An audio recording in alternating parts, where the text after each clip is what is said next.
What's up, Internet? You're tuning in episode 125 of Nintendo Noise, Split Screen Games Weekly Nintendo Podcast. I'm your host, Pete and Bessie, joined as always by my very good friend and co-host, Mr. Steven Radford. Hello, hello. Hello, Steve. Can you smell that in the air? It's time What to is it? talk about rumors for the Switch 2 yet again, baby. Oh god, I really just want this console to be announced already, so we can stop talking rumors. To be honest, and just actually have a solid console, a solid launch window, and we know what this thing is. But until then, I guess we've got more to talk about.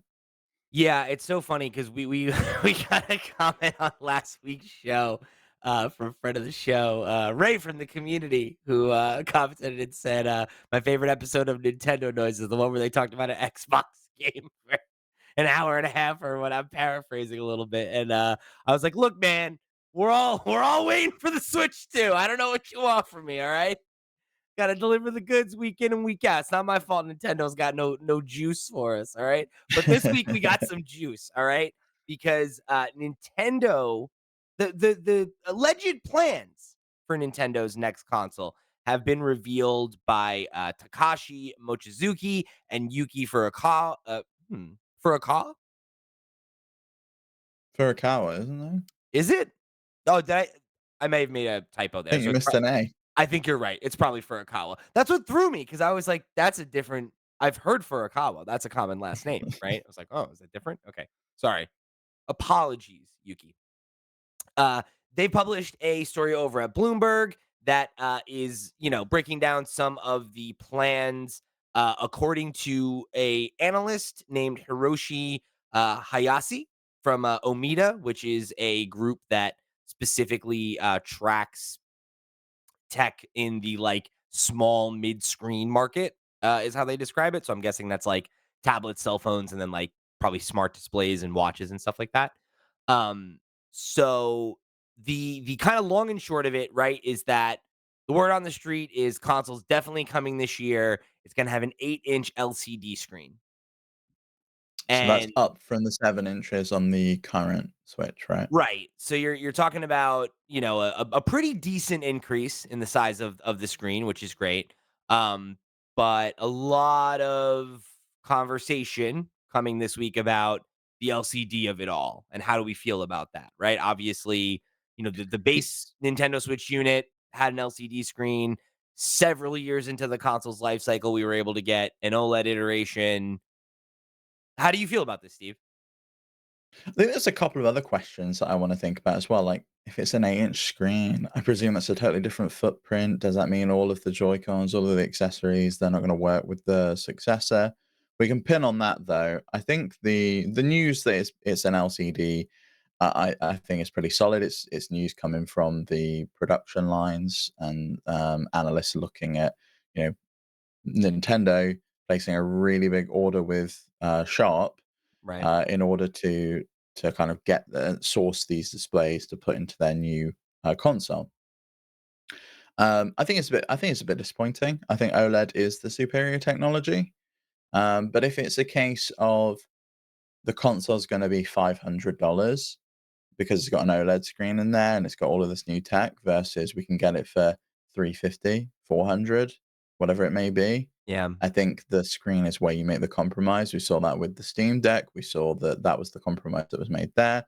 And I do think that LCD does get kind of a bit of a bad rap. Yes, the screen on the original Switch was not great. But there's screens with higher contrast ratios. There's screens that can have micro LED behind them or mini LED behind them, like the iPad screens, for example. They're really great screens. Um, and you can have like what's called full array local dimming, where it can turn off the backlight in different places. So it can emulate similarly to what an OLED can do. Obviously, it That's can't how turn off like every single pixel, but it turns off little squares behind the screen. That's like how Samsung's, QLED Yeah, TVs work. that's how Right. Samsung's QLED TVs work. So when it's a fully black zone, it will turn it off. That technology is really matured. It works really really I have well. one of those TVs and it works really well, it's So it if it you don't get that, like, bloom that you get on a lot of mhm. standard LCD panels, so So I think if we can, if something like that's included, I'm kind of willing to give it the benefit of the doubt and have a look. But also, I've still got an original Switch. I've still got my launch day Switch. I never upgraded. I never felt the need to. And I think maybe there's a kind of a point there that the majority of people care. Was OLED just for the kind of hardcore, that people who already had one that wanted to upgrade, or people that were holding out and they're just like, oh, it's a refresh Switch. I can jump on that one.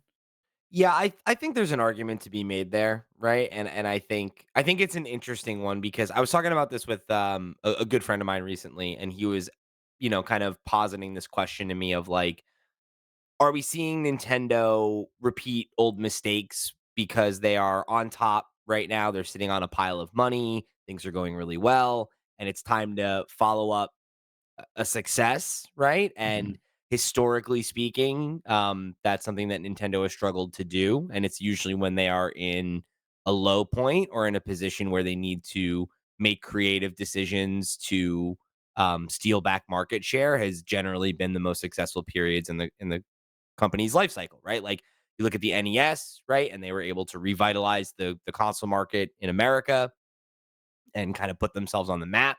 And then during the Super Nintendo era, they were on top and had a iron grip on the market, and they rested on their laurels and they let Sega take 50% of their market share in America, right?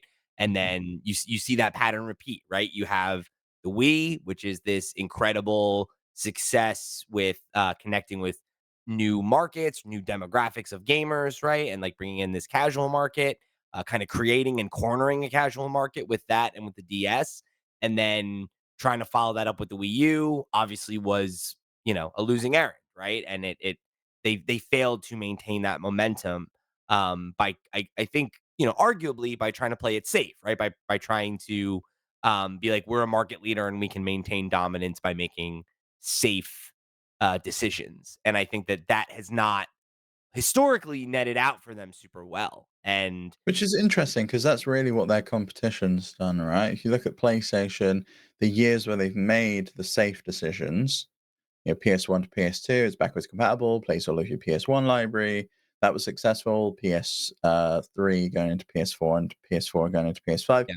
Those kind of standard architectures, that's been great. The PS3 is really the outlier where we did something a little bit risky. We tried to be a media box. We tried to be a bit of everything. We got this really weird Well, architecture in there that and people don't like. I think even more than that though, it was arrogance too, right? It was another arrogance issue where like they wanted to charge too much for the box, and when they were questioned about the price, they famously it's like, "Oh, Get a we second think job. yeah, you'll get a second job, you'll save money for it." Like it's that premium, right? Is what they were trying to say. And I think that really like is not the most proven strategy. And I think when you're talking to people like us, right, who are again, we talk about this all the time, right? Like we're a minority within the broader market of folks that buy and play video games, right? Of people that are real enthusiasts that buy special edition consoles or upgrade to the OLED or buy the PlayStation 4 Pro when it comes out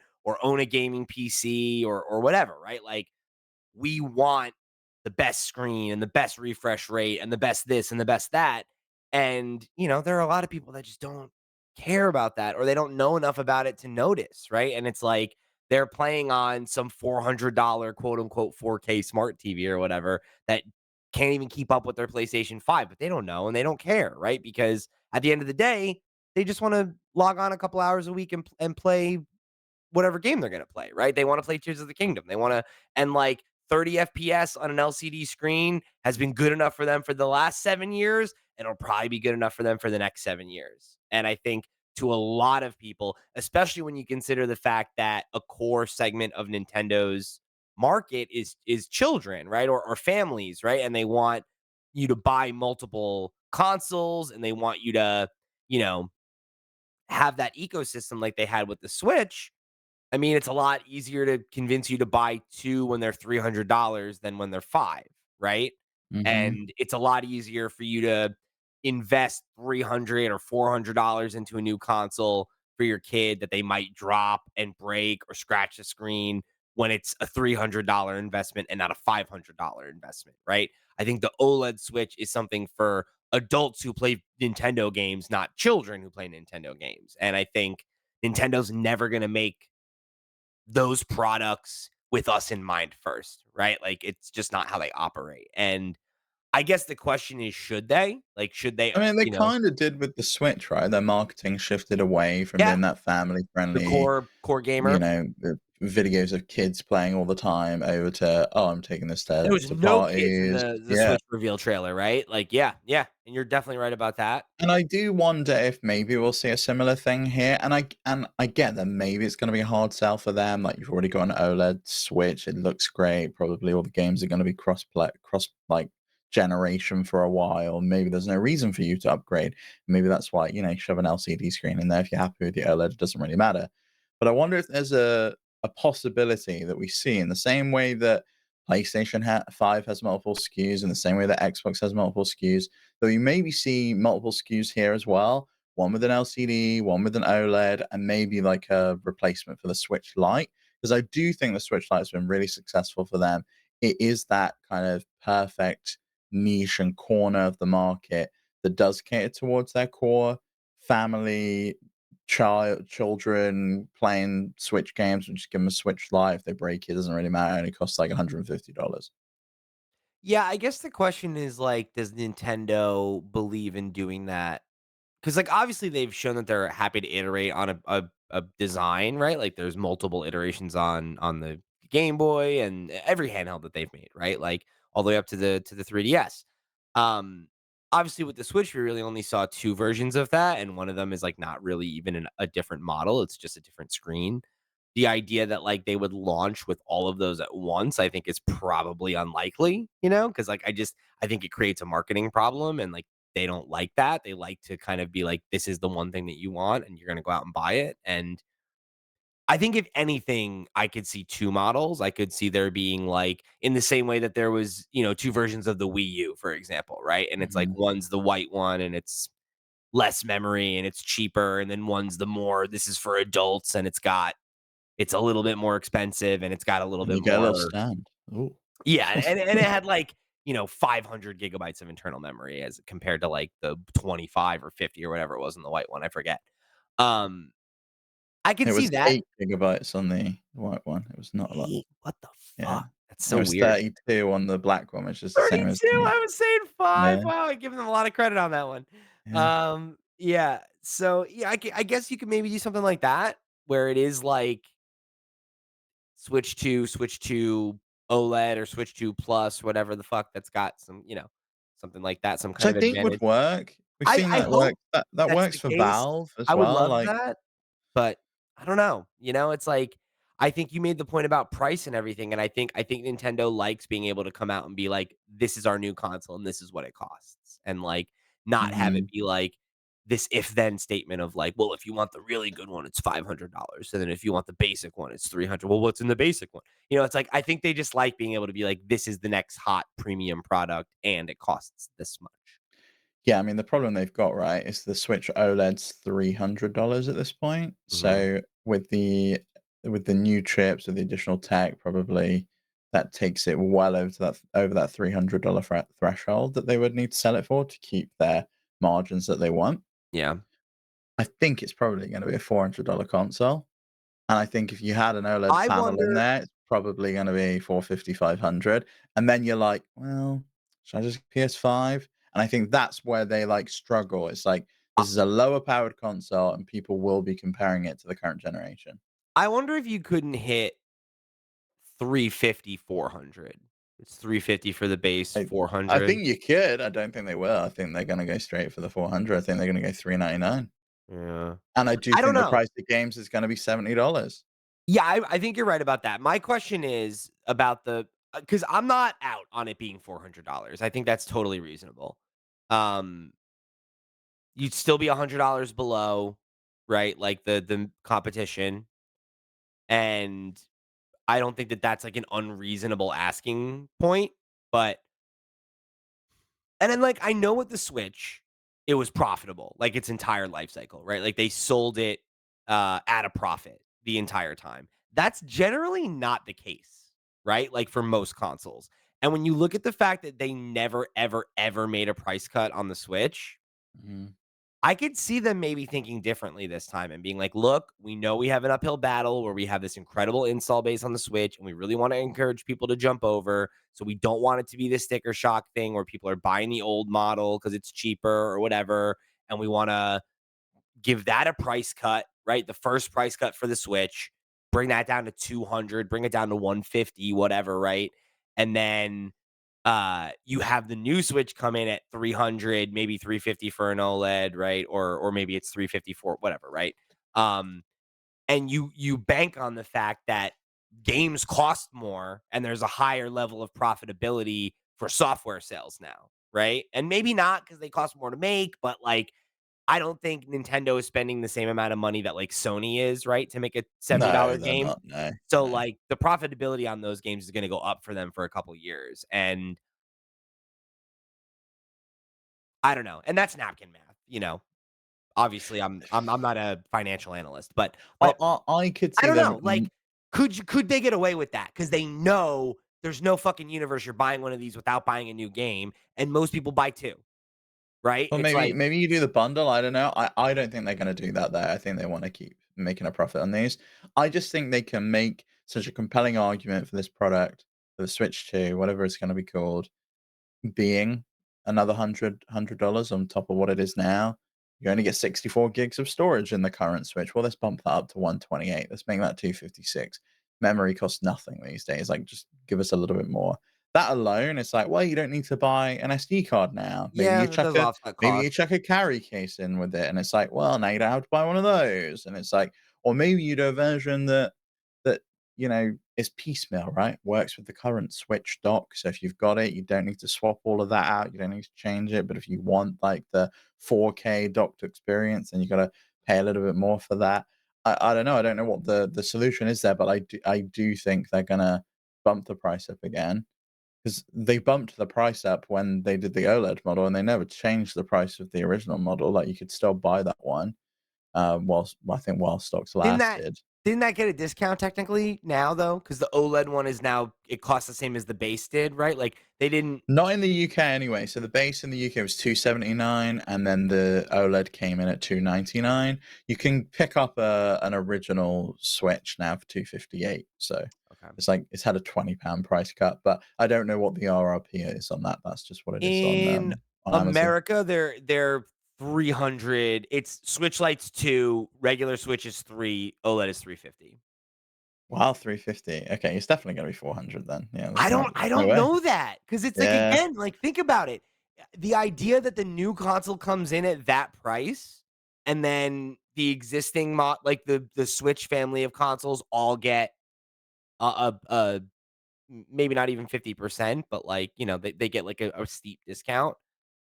Like is Do you know that it's just a clear stock? Like, or do they keep manufacturing the original Switch for a while? Yeah, Like, I think so. Because I mean, think about it. They sold the 3DS for a couple of years after that. Like, I they you know, that's usually what you do, right? Like, you sell the new console, and then the old console gets a really steep discount, and you try to get anybody that didn't get in already to get it now and play all those games, and then in a couple of years, hopefully, they buy the new one, right? But, like, we saw that with the PlayStation 4 and everything, right? Where it was like that got a big discount and it was they were still producing it for a couple years, right? After mhm. the PS5 came out and you know, they, you know, kind of like wrung what was left to be wrung out of it. And you saw that with the 3DS where 2 years into the Switch's life cycle, it was still getting new games and stuff because people were still buying it and it was still a popular Christmas item and everything. And then you hit that point where the Switch becomes that, right? And then there is like a deep enough discount on Black Friday or Christmas or whatever that it makes it more affordable, even if it's a little pricier during the regular part of the year. That has to come down, right? Like they have to discount it when a new console comes out finally, I think. I mean, they don't have to, right? They could just introduce a new console that costs more money. But I think if you can come anywhere near selling it at the same price and it's because again, say it's like this, right? Games cost 70 bucks. Say one of these things costs $400 to produce and you decide you're going to sell it for 350, right? It's profitable after one purchase then. It's not even like the, okay, you sell one game and then that covers you, and then everything after that is profit, which has also that's been a model in the past, right? Where it's like nobody buys a console without one game that hits us to breaking even, and then everything they buy after that is all money in our pocket, right? And like Mhm. that's the business model. If you're profitable after one game, then every bundle would be, you know, you're in, right? And then any person that buys a base unit, they spend that $70 on a new game and you've made a $20 profit on your first sale. And then from then on, you're good, right? I don't know, Mhm. like, it's not unheard of, and I think the idea that Nintendo knowing like, they've said, right? They know that transitioning a base to a new console is hard, it's something they've struggled with in the past, and they really wanna make sure they don't make that mistake this time around. I think a super easy way to do that is, okay, here's the Switch 2, the original Switch gets a price cut down to $200, the Switch, Lite becomes 100, right? And we get in that 2DS range where it's like, damn, you can get this thing for $100. That's nothing, right? That in a game and you're $150 and you're buying a gift for a kid or something. Great. New one comes in at that three to $400 range, 350, we'll say.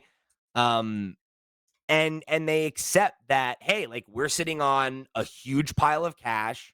We have a ton of goodwill, a ton of resources, and the pitch for this is, hey, you bought a Switch 7 years ago. You had 7 great years with your Switch. Here's the new one, all the new bells and whistles, same great price, right? And if you haven't gotten one, then great. It's a new value prop. It's the same as the one that you were about to pull the trigger on.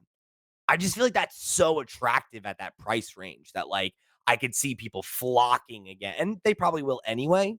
But like, Yeah, and that's the thing, right? I think they probably will anyway for $400, and but I are they think then worried it's about that?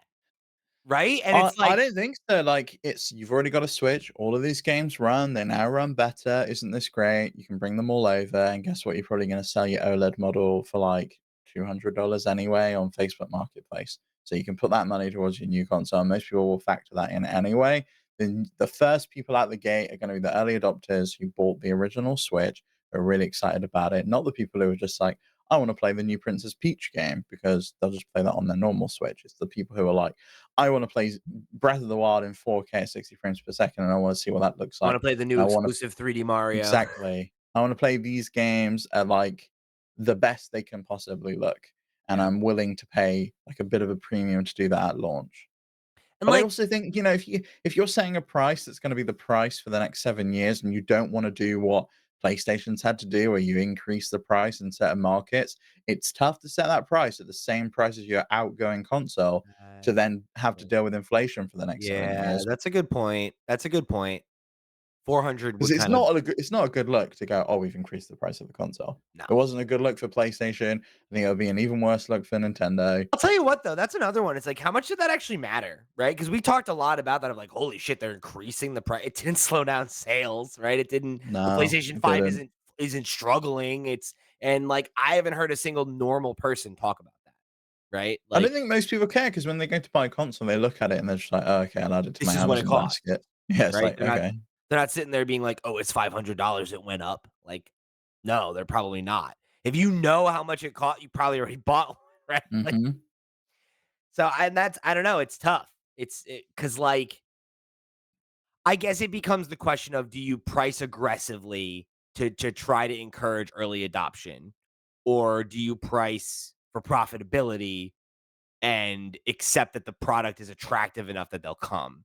And I think if they're concerned about people making the jump, which they've said they are, I could see them taking a slightly more aggressive approach and maybe not selling it at a loss, maybe not like a super aggressive pricing model. Because to your point, I think that the inflate that's a really good point that like that could bite them in the ass later on. But I don't know, I man. think It's like they had 399 a is a whole is a it is a aggressive price, and they've got the possibility that in the future, they can do the Pro model, they can do the OLED yeah. model, they can do that 2 years down the line, and And if they people find will that it's buy too again. much, they have wiggle room to cut the price, right? Mhm. Like if 400 you slash to 350 like you but I don't know Yeah, you though. do the ambassador model like you did with the Right. 3DS, right? But then it's like you think about that, and that was kind of a bitch for them. Like, they had to come up with a whole program and support those people for the whole life cycle of the console. Whereas, like, you look at the Switch, and it's like it came I out, don't and think it's you need this to do that super this time around, though. Like, you just well, go, "Well, you bought it for that price," or, "Here's $50 credit on the eShop." Like, yeah, sorry.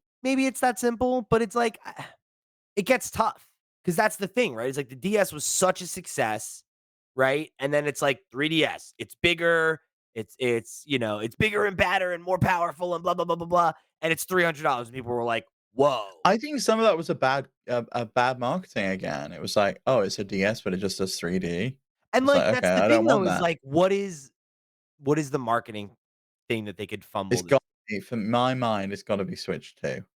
Like, it's I the agree with Switch, you, but like but it's number 2. we know they don't make decisions like that. We know they don't just do what makes sense. I agree with you. I think if you want it to work, you call it Switch 2 and you bring it out at $350. And I think that's an extremely easy message to anybody. Have we ever seen that in the past, though, where a sequel console comes at the exact same price as the previous console, or the outgoing previous console, the base price at the end? Like, the PS5 didn't come out at, like, $200, which is what you could pick up a PS4 for. No, it came out at 500 though, right? So that's $100 more than what the previous one came out. It's like that's so tough though, because it's like by that metric, it's like the PlayStation 3 was $600 in a time where that Yeah, was I a mean, lot more money. yeah. That thing And was ridiculously overpriced, though. but It you know what I'm really was. saying though? It's like Yeah, yeah. I don't know how much of a does that matter, right? It's like I think it matters of like what does it cost Nintendo to make this thing, right? And like My point being is that in terms of optics, I think people expect the next one to be more expensive.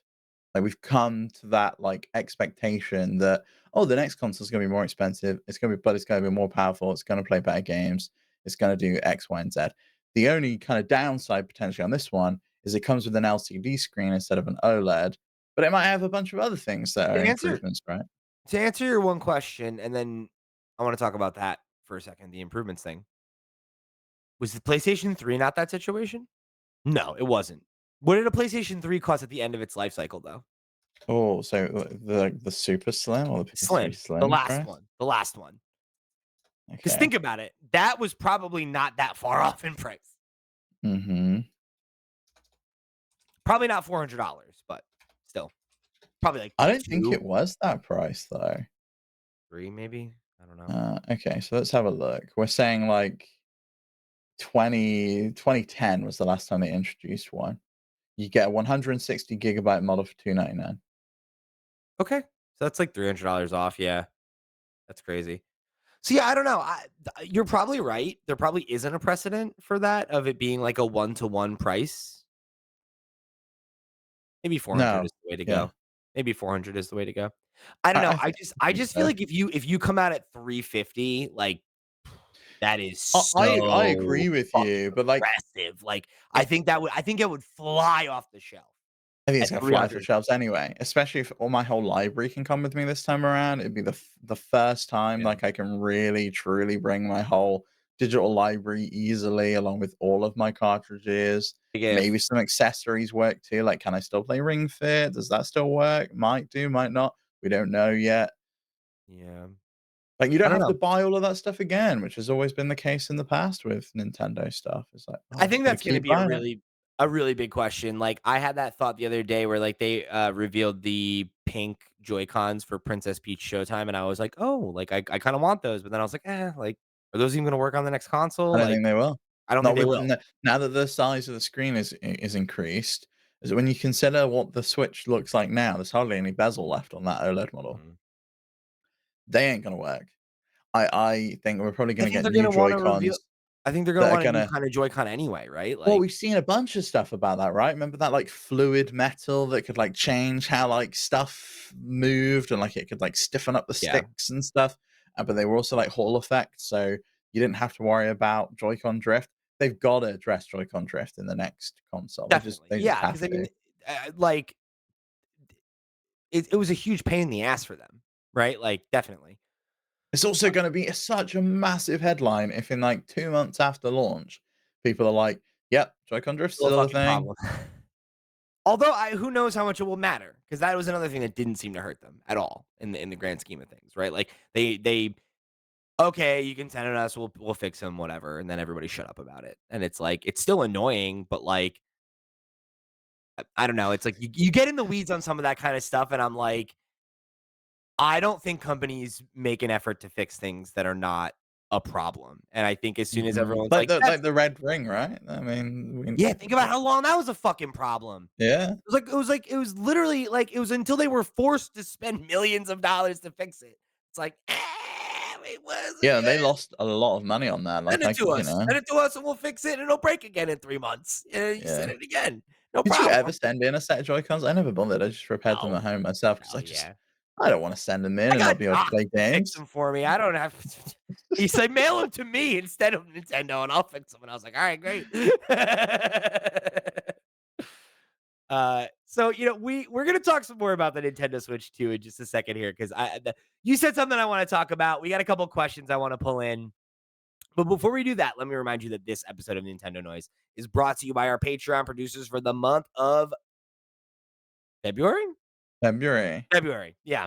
It's January right now, so I guess spiritually for the last time January, actually for the first time February. They are Arnold J. Rimmer, Christopher Valenz, Earth Visitor, Gabriel Hasselmeyer, aka Sobe, Snackago, Steve Stompy, Susan Likes Cats and also Boobies, Ty the Dude, and Wakahula. Thank you all so much for your support over on patreon.com/flipscreengames. You all the reals to the real, and we greatly appreciate your support of this and all of our sister shows. Remember, if you want to go tune in like they did and check out those sister shows, if you want to write into the show just like a bunch of folks did for the question block, if you want to keep the conversation rolling between episodes and chat with us and other members of the community over on Discord, you can find links to all that and much more over on flipscreen.games. That's our website. Head over there, click on some stuff, however you choose to get involved or show your support. We thank you for tuning in to another episode of Nintendo Noise.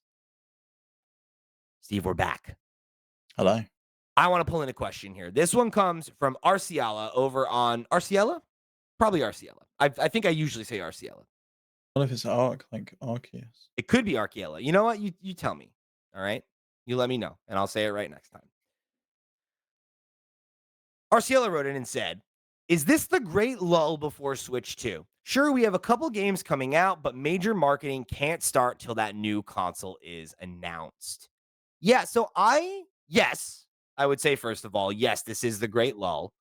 Uh, I think this is an interesting question that I wanted to use as a jumping off point about why I think Nintendo is being so tight-lipped about the next. Why mum seems to be the word from them right now. Because I think first and foremost, the Nintendo Switch continues to be a sales juggernaut is the primary reason we have not heard about this new console, right? Mhm. We all remember well before we saw the Nintendo Switch, we had heard about the NX. They mentioned it at an event that we would see it, right? Like they acknowledged that it was a thing. And that energy has definitely been different this time around. And I think it's clear that that's because the Switch is still a rousing success. And if it weren't for development limitations, and I think folks like us, early adopters who are the hardcore base that they know is important to the success of the console, as evidenced by how well the Switch did this time around, that we are getting antsy and we are getting restless for new, but the mass market is maybe really not, and that is a tough position for them to be in, right? Looking at some recent sales figures in Japan, the Switch ended up selling 4 million units in 2023. That is the biggest sales for any platform on its 7th year. That is over 1 million units more than what the Nintendo DS sold at the same time in its life cycle in Japan, which again is the best selling handheld of all time, right? That's huge. And yeah, I think they know that they need to get a new console out for people like us that want new and that they don't want us to, you know, um, get lured away to something like a Steam Deck or to, like buy a PlayStation and start doing all our gaming over there because Nintendo isn't, giving us something new to chew on. And I think they're aware of that. But I don't think they want to kill the golden goose either, right? Before they've gotten every full price sale out of that console that they can get. And I don't think that they've hit the end of that yet. And I think they're kind of having their hand forced a little bit to release something new because they want to keep up and not rest on their laurels again, right? Like that was a problem with the Wii, right? Where the Wii continued to sell, and the software started to trickle, and and gamers like me, right? It started collecting dust, and it's like you're playing Smash on it, maybe Mario Kart on it when you got friends over, but you're not playing much else, and your Mhm. habits are starting to go elsewhere, and you're maybe feeling like you're aging out of Nintendo. And I'm sure that they want to make sure that they don't make that same mistake again, right? And then come out with a Wii U to the Nintendo Switch's Wii. And fair enough, but when the thing is still selling this well at full price, no less, right? Think about how many price cuts the Wii got to continue that sales momentum. That's never been the case with this What thing. momentum? That Wii U had no momentum Sorry, the whatsoever. Wii, I'm Yeah, sorry, yeah. had multiple price cuts, and it had the little red model that was Oh god, that was like terrible. The Wii $70 or Mini. whatever, Yeah, right? Like, yeah. With it's no like, Wi-Fi, no internet connection at all, that model. yeah, Terrible. but hey, if all you wanted to do was play Wii bowling at the, Mhm. retirement home, that worked out all right?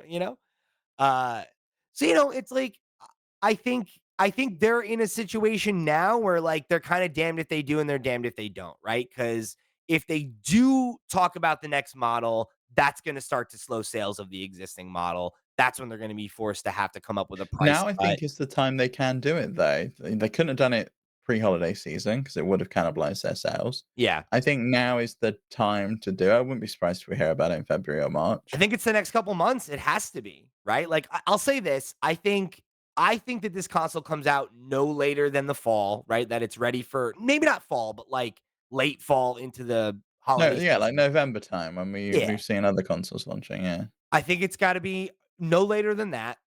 Could be earlier, but no later than that.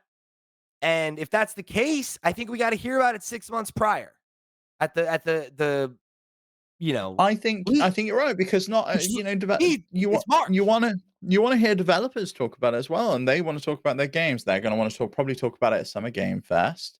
They're probably gonna wanna announce their own stuff, right? I'm glad you brought this up, Steve, because, this was another point I wanted to bring up, right? About we know developers have this console in their hands already, right? We've had a couple of stories about people talking about the next console from Nintendo. It got mentioned a little bit in some of the court documents with like the Activision Blizzard stuff. There Mhm. was a survey that went out at GDC, the Game Developers Conference this year, where 8% of developers who were surveyed said they were already working on something for Nintendo's next console. 32% said Switch's successor is the platform that most interests them.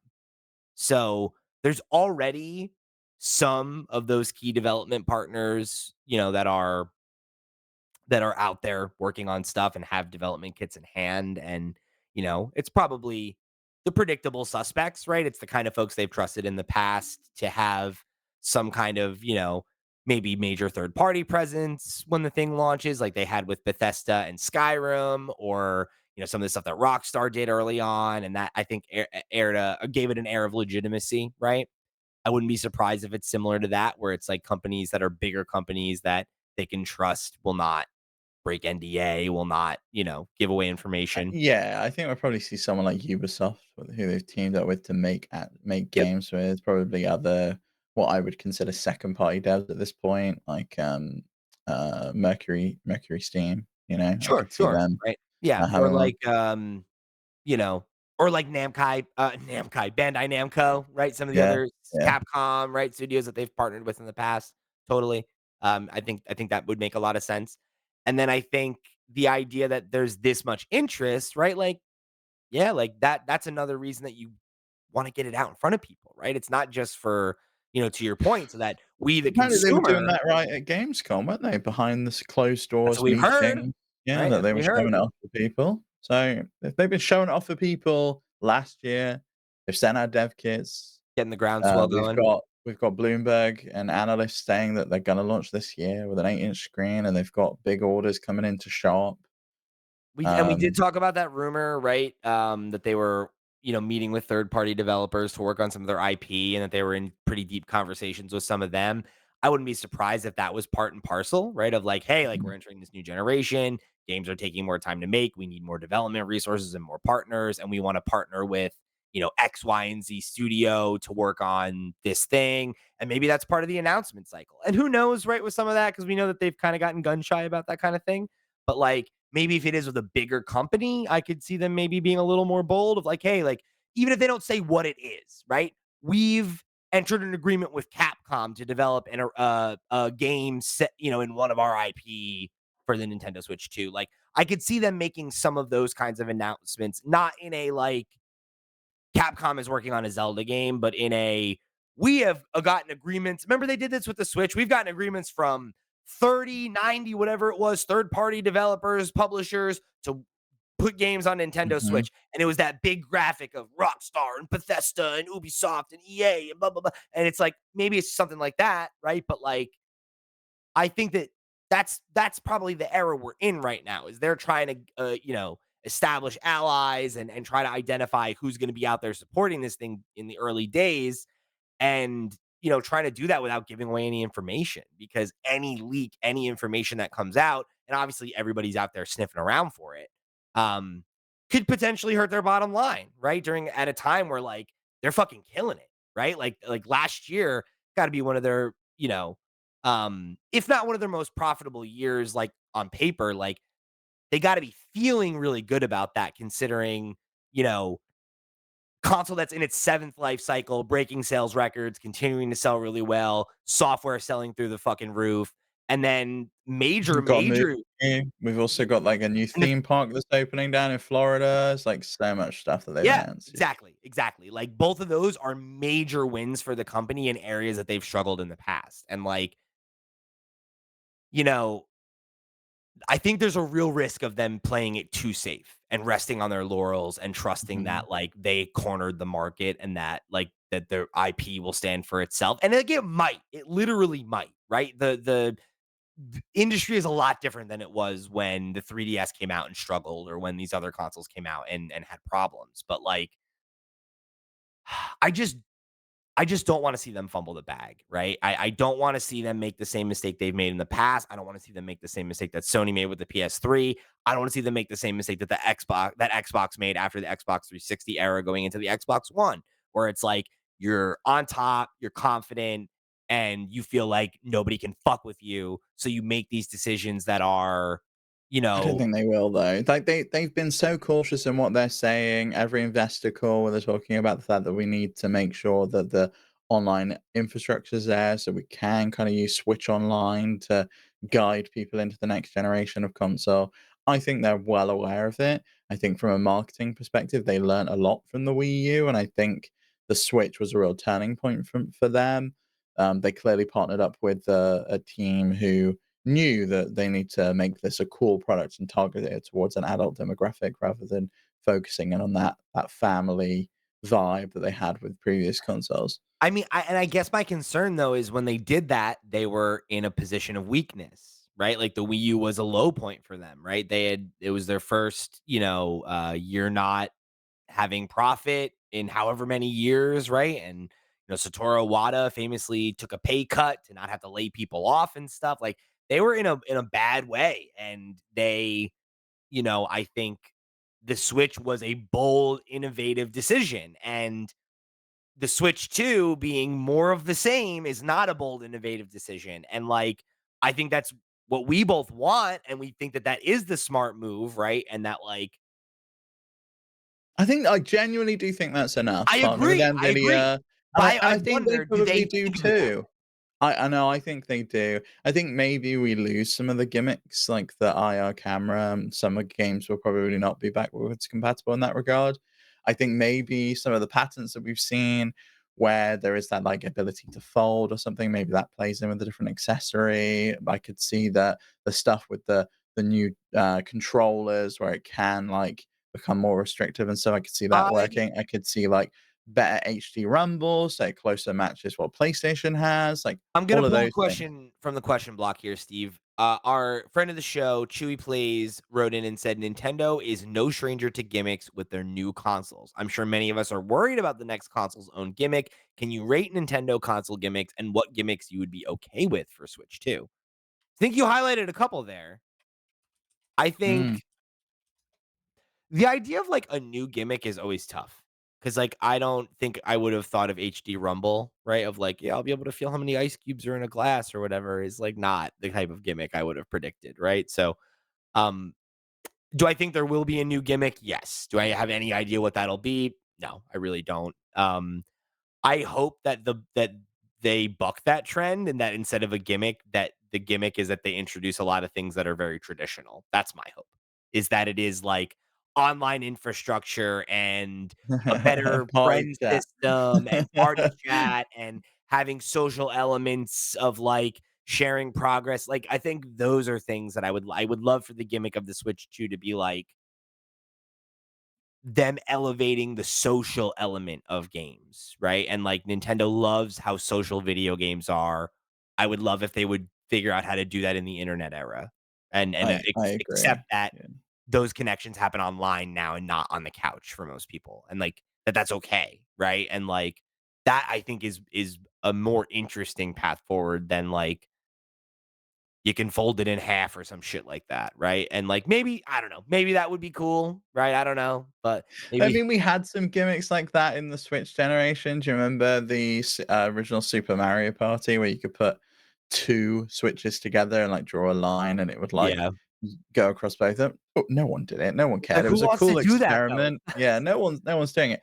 But, I mean, the Switch itself is a gimmick. The fact that you can take the controllers off, you can put it in the dock, it's a Yes. hybrid console, that itself is a gimmick. See, and But then that's it also has other stuff like the IR cameras, Labo, all of that stuff is and also a gimmick. I think that to me is the difference though, right? Is like I think there's a difference between something being like core functionality and a gimmick, right? Like cuz I when I think of gimmick as being pejorative, right? That like something is a gimmick to get attention or to like when we were talking about Power World last week of like it's Pokemon with guns, like that's a gimmick, right? Like it's and yeah, it might also have a good game underneath there or whatever, but like it's a thing that exists to get you to, react to it more than it is to like So not actually like the enhance anything. DS with the dual screen, but more like the AR games with the cards that you had on the 3DS, that would be more Right. of a gimmick. Right. Right. Or like honestly, like I would argue like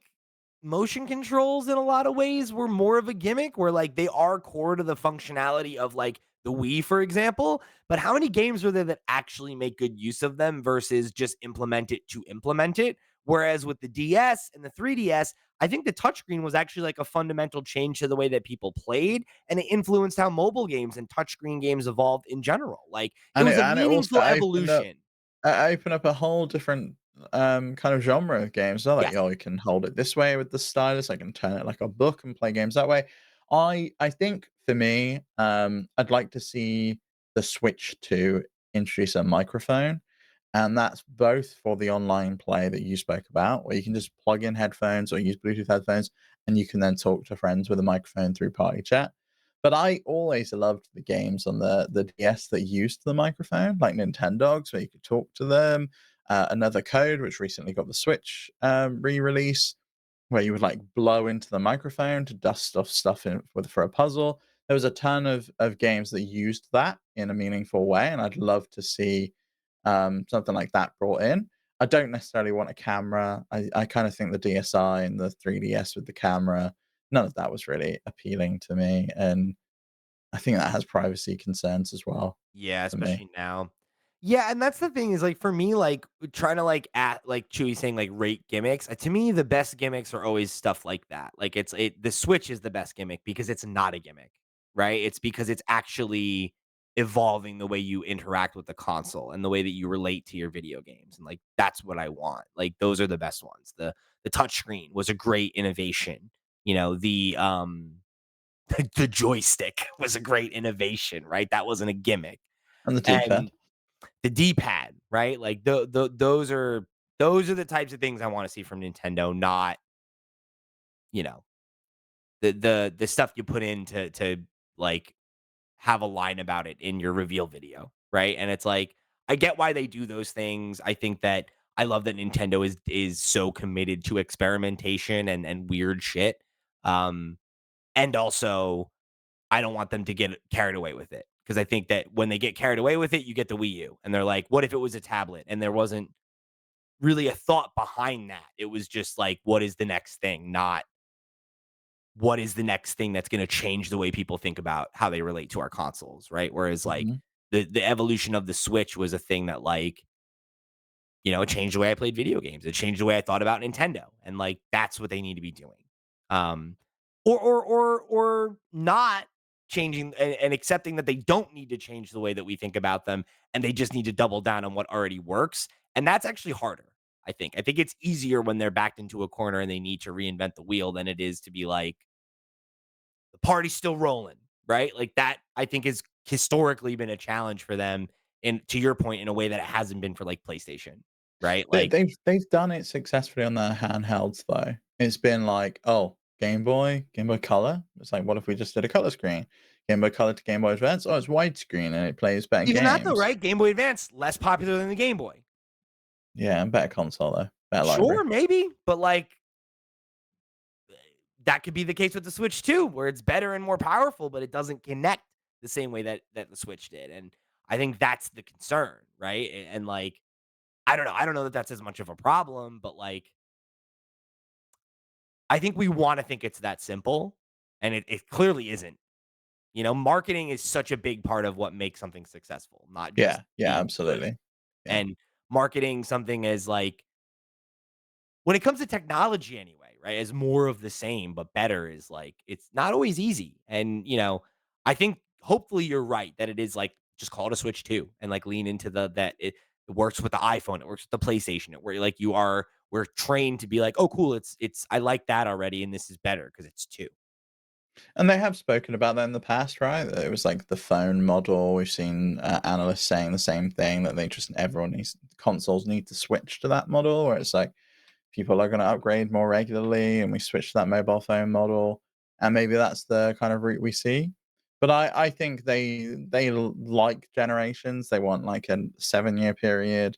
Whatever comes next is going to be here for the long term, unless we have a Wii U situation where it's like, ugh, we need to kind of realign. I hope that the PlayStation 4 Pro and the Xbox One X, that's right? Yeah, the One X. That naming convention is fucking really bad, and Xbox needs to really get on top of naming their boxes better.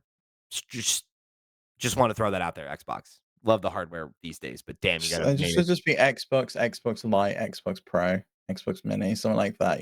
Like people know what it is. Or I don't know. It's Just fine. look at what every phone does. Xbox, Xbox Pro, Xbox Ultra. Like everyone Again, understands right? Like that. there's a number too, though, right? Like it's the iPhone 13 Pro. Like it's okay, and I understand what that means, right? Whereas like I'm hearing like Xbox One X, right? That's They it. fucked it up with the 360, and then after that, it's just like, what do we do? But but they didn't because they could have just done the Atari thing. Like, why wasn't it the Xbox 540? And then it could be 720, and then we'd be on 1080, and you'd be like, okay, like that means something. Like, like that is it's like that means something, right? Whereas if I went to like if I went to my father, right, and was like, Dad, here are the names of every Xbox console that's ever been made. In what order did they release? He'd be guessing. He'd be Oh, totally you guessing. should do that as a video. That'd be great. That'd Great be idea. great. Send me a message about that, and I'll go do that when I go home next week. Um, you know what I mean? Whereas, like, you fucking even with Nintendo, like, I think you could guess for some of them, right? Where it's like I Nintendo, think NES to SNES is probably like the only one. sure, On the home consoles, I think that's you're it. right. Maybe Wii to Wii U, but then Same I deal. think people think Wii U is like, is that the same thing? Like, that Yeah. accessory? Is DS, that a console? 3DS, probably you'd get that too. But like, even though like Yeah. 64, though, it's like, I don't know. It's like it's a number. Like, I don't know. Like, I feel Yeah, but like, then it's N64 to GameCube, yeah, you're GameCube to right. You're right. Wii, like, That gets all messy. That yeah. gets all messy. The only one that makes sense is PlayStation, PlayStation 2, PlayStation 3, PlayStation 4, 5. We got a I Pro in there really don't, somewhere. and I genuinely, I don't think that it's a mistake that like a core part of PlayStation's dominance is that their brand is just really strong. I think Mhm. that's part of it, of, like, it's super easy. It's why, like, when the new consoles get announced, like, there was, like, all those memes about, "I want a PS5." It's like, because it's so easy to understand that it's like, "Well, it's 4 and five's more than 4, so that's better, and I gotta get it." Right? It's like, Which just cool. makes no sense to me that Sony's the company that does that. Have you ever tried buying a pair of Sony headphones and it's like you're decoding some kind of cryptic puzzle in order to figure out it's like, "Oh, I It's want because they the actually make good Sony." headphones, which is the thing, is that, like, headphone technology is so fucking complex if you actually wanna get, like, it's like, well, like, when I was, like, looking up, like, reviews to get this headset and the buds that I use, and it's like, well, you know, like, are like, what kinda depth of feel do and it's like, okay, fucking A, like, for a normal Yeah, but come on, person. like, do I want the Sony WH-1000 Right. XM5s, like, like, what? Come on. PlayStation, though, they got it. It's 1 and then 2 and then 3 and great, okay. Each one's better, easy. And I don't know. I really do hope that they do that. I think that would make a big difference in simplifying the the transition of power there, right? Like, I think that would ease that quite a bit. Anyway, fantastic, episode. Really a fun thing to dissect. I am with you that I am really hoping that we get news sooner than later Mhm. because I'm excited to get into the cycle on this one already. Like, I think we've been talking a lot the last couple years about how it feels like the Switch is winding down and that there's less going on. And, like, I think last year really showed us that there was more juice left in that console, and that was great. And also, I think we're all kind of ready for, you know, just something new. Even if it's a ways off, I just want to know what it is and be able to start talking about it and, um getting excited for what the next era of Nintendo looks like because this last one has been so strong. It's been the best generation they've had in, a really, really long time, I think, right across the board. And I think it's probably their best generation ever, and probably. we should probably look at ranking them at some point. Yeah, yeah. As this one, like, I think as we know that this one is officially ending, I think I would love to do that and really dive in and rank them Yeah. and try to take a And, like, look. look at what new IP got introduced in those generations. Because I do Yeah, think the Wii U introduced some really interesting stuff like Splatoon, but then I think, we've also got some great stuff with the Switch. yeah. Not as much new IP though. It's No, often no, kind but of. like, I think all time great library though, right? Of, like, a lot of old IP coming back and or not even necessarily coming back, but, like, reinventing, like Kirby, right? Like, it's like, Forgotten Lands is the best Kirby game in, like, who knows how long, right? And it's Mhm. like that's great, lots of big stuff like that for sure. So we're gonna wrap it up in just a second here. I have one question I want to answer. It's a follow up from last week's show, and I think if I don't answer it today, we will never get to it. So I'm gonna pull this question up real quick. If you missed last week's show, we talked all about the Pal World controversy that's been going on and kind of um, the ongoing comparison between this and Pokemon. Since we published that, there was a response from the Pokemon company that they were looking into the situation. There's been no major updates or anything since then, so nothing for us to report on. But we did get a question from a friend of the show, that Tyler Olson over on YouTube, who wrote in and said, I've already logged about 30 hours on Pal World. I'm loving it so far. I was also big into Valheim, so that kind of game with a Pokemon-esque catch mechanic is right in my wheelhouse. My question is this: is Pal World's success an indication of the Pokemon fandom starving for a new and innovative game and being tired of the same cookie cutter releases? Just give me a more in-depth Legends game, personally. And then also added context of something I believe we discussed on Steam Deck podcast, but I did want to throw out is that the Twitter account that showed those models um, did say that they edited the scale on some of those Mhm. models, right, to line things up.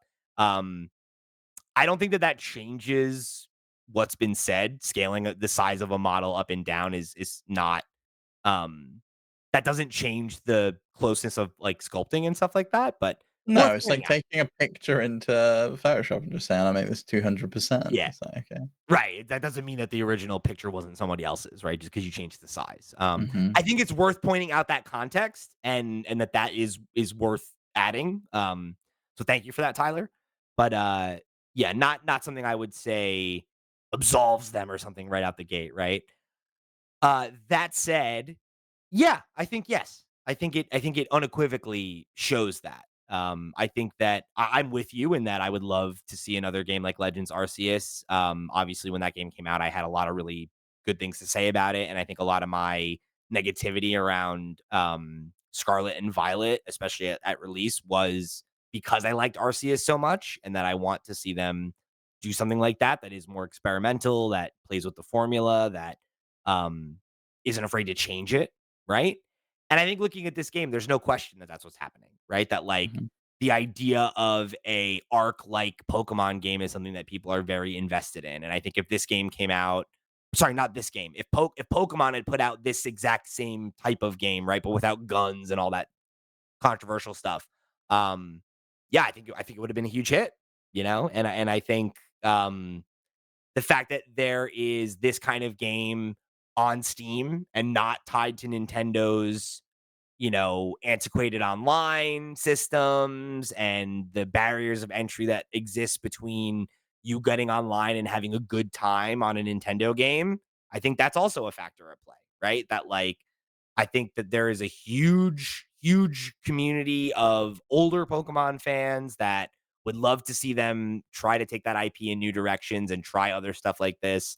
And I think there's a lot of people that want an online Pokemon game, and that is not a thing that we're probably ever going to get like this from Nintendo for a lot of reasons, right? And not the least of which is that like it might not be good, right? Like at least the traditional formula of like the turn-based stuff, right? That doesn't necessarily make sense. Whereas this genre totally does. But is Nintendo going to come out and make a live service survival game? Like, no, they're not, right? They just aren't. And I think it does show that if they were willing to do stuff like that more, like the way that they have with a MOBA or a fighting game or whatever, like they've seen success in some of those other avenues. So yeah, I think you're spot on, Tyler. And I think that's the benefit a lot of these like spiritual successor fan games have of like, what if we get away from the constraints that this series has been stuck under? What if we can reinvent the wheel? What if we can have a different art style or an edgier presentation or whatever, right? Whatever it is, you can breathe new life into something that people already know and love and kind of turn it on its head and subvert it a little bit. And I think that's clearly what, Power World has done to great success. Mhm. Anything you want to add? I just I kind of feel like that stories happen time and time again, right? We saw it with Harvest Moon, Stardew Valley. We saw it, these indie developers come in and kind of take that winning formula and put a spin on it, put something fresh out, and people always want it to kind of go back to the original source material, and I don't think you can often. Um, I'd love to see Nintendo experiment more with Pokemon, but I feel like the Pokemon company themselves are probably a little bit worried as well as to, well, we don't want to tarnish the brand that we've worked so hard for. We put out a dud game. Is it really gonna land? Like, who'd have thought that you put together Pokemon and Arc and you end up with a hit? I don't think most people would have been like, oh, yeah, well, I think this is probably gonna be a winner. I bet you a lot of people that play Arc would have said that though. Yeah, that's true. Yeah. Like maybe us, no, but like I think if you play Arc, I bet you could be like, yeah, this would fucking rule with Pokemon. Can you Hmm. imagine? And I mean, clearly there's something there, right? So yeah. Thanks for writing in, Tyler. Appreciate it.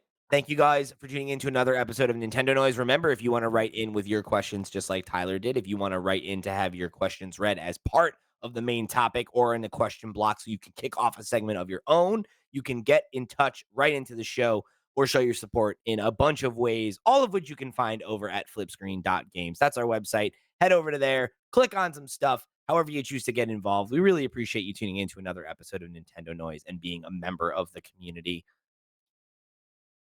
Steve, great job today. You too. It was a good episode. Great episode, I'd say. And you know what? Next week, going to be another great one. I'll tell you that. But that's all the time we got for today. So for the crew, I've been Pete. He's been Steve. We'll see you next week.